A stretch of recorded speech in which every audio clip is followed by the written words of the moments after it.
کی جائے گی تاکہ ان کو بالکل سیاست سے باہر نکال دیا جائے. اور ممنوعہ فنڈنگ کے حوالے سے بھی انہوں نے کہا کہ اس میں کچھ نہیں ہے. انہوں نے کہا کہ واحد پاکستان تحریک انصاف ایک پارٹی ہے جس نے 40 لاکھ لوگوں کے نام دیے, اور انہوں نے بتایا کہ ان لوگوں نے جو ہے وہ فنڈنگ کی ہے. کسی اور پارٹی کے پاس یہ ریکارڈ موجود نہیں ہے. لیکن اب سوال یہ پیدا ہوتا ہے کہ کیا عمران خان صاحب نے جو اینڈ پہ جو بات کی, انہوں نے کہا کہ ان تمام مسائل کا حل جو ہے وہ ہے صاف اور شفاف الیکشن. اب حکومت کو یا کسی کو بھی جو بھی ہیں ان کو اب یہ سوچنا یہ چاہیے کہ جب بھی ہوں جنرل الیکشنز, کوشش تو یہ ہونی چاہیے کہ جلد از جلد ہو جائیں, کیونکہ جتنا سیاسی عدم استحکام رہے گا اتنا ملک کے لیے مشکلات بڑھیں گی. تو اگر عمران خان صاحب بھی ارلی الیکشنز ڈیمانڈ کر رہے ہیں تو اس میں کوئی مذائقہ نہیں ہے. لیکن جب بھی جنرل الیکشنز ہوتے ہیں تب تک, آج سے لے کے تب تک لیول پلینگ فیلڈ کیوں نہیں دی جا سکتی تمام سیاسی جماعتوں کو, تمام سیاسی لیڈرز کو, تاکہ وہ جنرل الیکشنز تک جو ہے وہ پہنچیں اور ان کو ہر جو ہے لیول پلینگ فیلڈ ملے, کسی کے ساتھ کوئی زیادتی نہ ہو. جس طرح عمران خان صاحب کہہ رہے ہیں کہ غیر جانبدار نہیں رہا الیکشن کمیشن آف پاکستان, اور اس کے جو بھی فیصلہ آیا خاص طور پہ ممنوعہ فنڈنگ والا وہ جانبدارانہ فیصلہ ہے. تو ان چیزوں کو اگر اوائڈ کیا جائے, جنرل الیکشنز تک سب کو لیول پلینگ فیلڈ مل جائے, تو اس میں کوئی مذائقہ نہیں ہے. اور جن کے خلاف کوئی کیسز ہیں, قانونی معاملات چل رہے ہیں, وہ عدالتوں میں جائیں. حمزہ شہباز کے خلاف جو FIA کا جو کیس ہے اس کا اینٹی منی لانڈرنگ والا, اور وہ جو TTs والا, وہ اس پر جا کے اپنے آپ کو اس سے کلین چٹ لیں, یا جس قسم کا بھی عدالتی فیصلہ آئے وہ اس کو تسلیم کریں. میاں شہباز شریف صاحب وزیر اعظم بھی جا کے کیسز فیس کریں, یا جتنے بھی لیڈرز کے کیس چل رہے ہیں وہ جنرل الیکشنز تک جو اپنے آپ کو احتساب کے لیے پیش کر دیں. وہاں پہ ان سب کے جتنوں کے خلاف بھی کیسز ہیں وہ ان عدالتوں میں جائیں, وہاں سے ان کو جو بھی عدالتی فیصلہ ملے وہ قبول کریں, اور ایک لیول پلینگ فیلڈ ہو تمام لیڈرشپ کو, تمام سیاسی جماعتوں کی لیڈرشپ کو, تاکہ جنرل الیکشنز تک یہ تاثر سامنے نہ آئے کہ شاید کوئی کسی کا پھر نیا لاڈلا بن رہا ہے.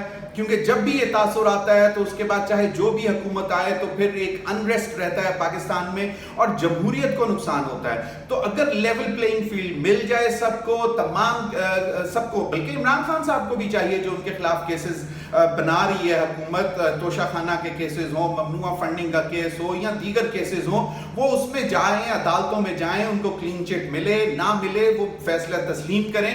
لیکن یہ نہیں ہونا چاہیے کہ جان بوجھ تک کر کسی ایک لیڈر کو مائنس کر دیا جائے پولیٹیکل سین سے, تو وہ شاید ملک کے لیے اچھا نہیں ہوگا. تو ایک level playing field general elections تک اگر ہم رکھیں گے تب تاکہ تمام لیڈرشپ جو ہے وہ کلین چٹ لے کے آ جائے, یا جو بھی ان کے اوپر فیصلے آتے ہیں وہ اس کو تسلیم کریں, اور اس کے بعد انتخابات ہوں اور جو بھی حکومت بنے اس کو سب تسلیم کریں. اگر کوئی کسی کا آج پھر لاڈلا بن جائے گا اور لاڈلا بننے کے بعد وہ حکومت سنبھال لے گا, تو پھر وہی ایک کہانی جو کہ ہم جس سرکل میں پھنسے ہوئے ہیں وہ اسی طرح چلتی رہے گی, اور اس سے کسی کو فائدہ نہیں ہوگا, ملک کو نقصان پہنچے گا. تو بہتر یہی ہے کہ یقیناً عمران خان صاحب کے اپنے تحفظات ہیں. شہباز گل صاحب کے حوالے سے انہوں نے جو بات کی, میں پھر دوبارہ کہوں گا کہ جو شہباز گل صاحب نے کیا وہ غلط کیا. اگر جو پہلے کرتے رہے ہیں تو وہ غلط کرتے رہے ہیں. اس بات کو یہ جواز نہیں بنانا چاہیے کہ جی انہوں نے کیا تھا تو ہم نے کر لیا تو یہ اس میں کیا حرج ہے. تو یہ بچوں والی بات ہے کہ جی وہ پہلے آپ اس کو کیوں نہیں پکڑتے, پہلے آپ اس کو کیوں نہیں روکتے. تو بہتر یہی ہے کہ جو غلط ہے اس کو غلط تسلیم کیا جائے.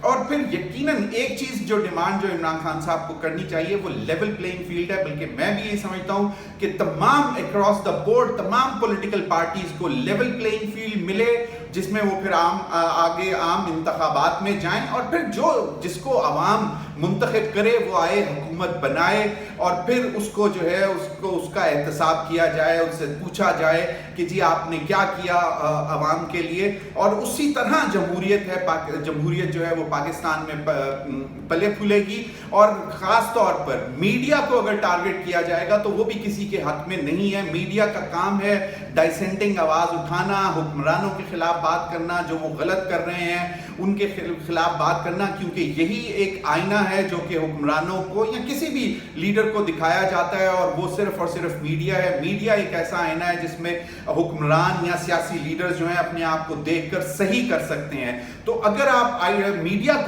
کے اوپر بھی قدغنیں لگائیں گے تو وہ نہ صرف فریڈم آف سپیچ کے اگینسٹ جائے گا، آرٹیکل 19 کے اگینسٹ جائے گا پاکستان کے آئین کے مطابق، اور پاکستان کی جمہوریت کو نقصان پہنچے گا۔ تو یہ تھا کہ اس وقت تک جو ابھی صورتحال ہے اس میں بہتر یہی ہے کہ تمام سیاسی جماعتوں کو، تمام سیاسی لیڈرشپ کو لیول پلینگ فیلڈ ملے، جس کے جہاں پر جو بھی کیسز ہیں وہ جا کر سامنا کرے، قانونی طور پر معاملات آگے چلیں، اور اس کے بعد عام انتخابات ہوں، اور اس کے بعد عوام جو فیصلہ کرے اس کو سب تسلیم کریں۔ اب تک کے لیے اتنا ہی، شکریہ۔